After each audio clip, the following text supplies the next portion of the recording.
হাওয়া হাঁপিয়ে গেছে রোদ্দুরের মধ্যে কাজ করতে করতে।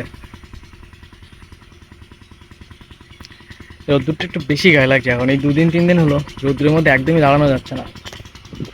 দেখো একদম পুরো রোদ্দুর ঝাঁঝা করছে এখন। কাজ করে এসে একটু কাঁঠাল গাছের নিচে দাঁড়ালাম, এই জায়গাটা অনেকটাই ঠান্ডা ঠান্ডা লাগছে।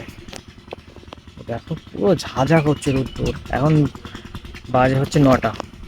এই 9টার সময় মানে এরকম একটা লাগছে, মনে হচ্ছে না দুপুর 12টা 1টা বাজে। বাহ! তো কাজ হয়ে গেছে, এখন বাড়ি যাব। ভীষণ কষ্ট হয়ে গেছে, একটু জিরিয়ে নিচ্ছি ওই জন্য। বাবা, এই কদিন এত কষ্ট হয়ে যাচ্ছে বলার নেই কিছু। সকালবেলা মাত্র 1 ঘন্টা ঘুমিয়েছি।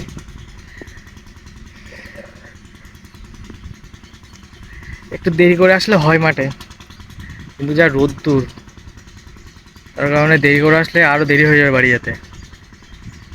আর রোদ্রের মধ্যে একদমই কাজ এগোয় না।